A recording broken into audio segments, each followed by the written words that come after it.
d'abord et avant tout être intégré dans la communauté, donc être proche des citoyennes et des citoyens, tisser des liens, créer des partenariats. Je crois que l'action communautaire, c'est l'engagement des citoyens, c'est le partage de connaissances, c'est la prise en charge. En fait, ça se traduit par une prise en charge.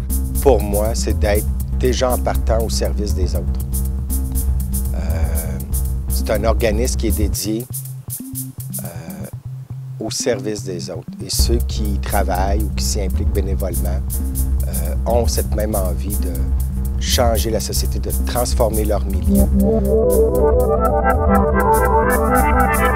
Ça fait référence à toute une série de pratiques qu'on a, finalement, qu'on met en branle pour s'assurer que les membres puis les gens qui composent une communauté, puis qui, dans le fond, s'organisent à travers un milieu communautaire, donc à travers certains groupes communautaires, que finalement leur volonté puis leurs préoccupations soient vraiment représentées. Pour nous autres, l'autonomie, c'est être libre.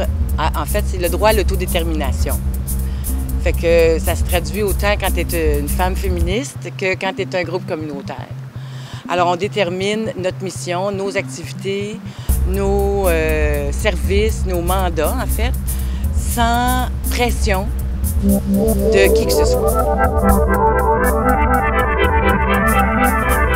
L'action communautaire autonome dans le monde du loisir, c'est comme le cœur même de nos actions parce que tout repose sur l'engagement des citoyens.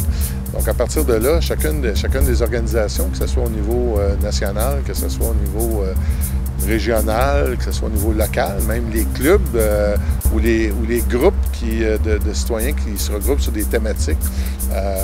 Chez nous, ça touche autant le plein air que ça touche le culturel, ça touche le scientifique. Pour les groupes écologistes du Québec, l'action communautaire autonome prend un sens qui est parfois très concret, c'est-à-dire des pratiques vraiment concrètes à l'échelle locale, les jardins collectifs par exemple, le compostage, la récupération. Mais il y a aussi tout un sens qui est beaucoup plus public, beaucoup plus communicationnel, médiatique, donc c'est de partager l'information qui est souvent cachée.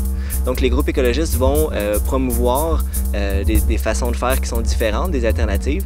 Dans le domaine de la coopération internationale, l'action communautaire autonome, ça peut prendre toutes sortes de formes, mais habituellement, ça se fait par l'éducation à la solidarité internationale, donc pour sensibiliser la population aux grands enjeux internationaux.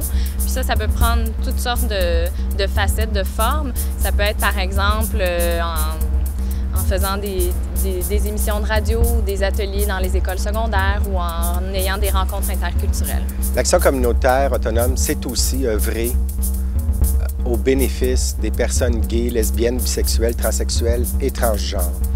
C'est-à-dire qu'aujourd'hui, bien qu'on ait certains acquis juridiques, il reste qu'on doit travailler pour l'égalité sociale, c'est-à-dire une intégration pleine et entière pour les personnes LGBT. Et ça, notre organisme, mais aussi tous ses membres, on œuvre pour justement assurer une pleine égalité sociale. L'action communautaire dans mon secteur, chez les centres de femmes, ça veut dire travailler à un projet de société qui soit juste et équitable. Travailler pas pour les femmes, travailler avec les femmes à avoir ce projet de société-là. Rien de moins que de changer le monde.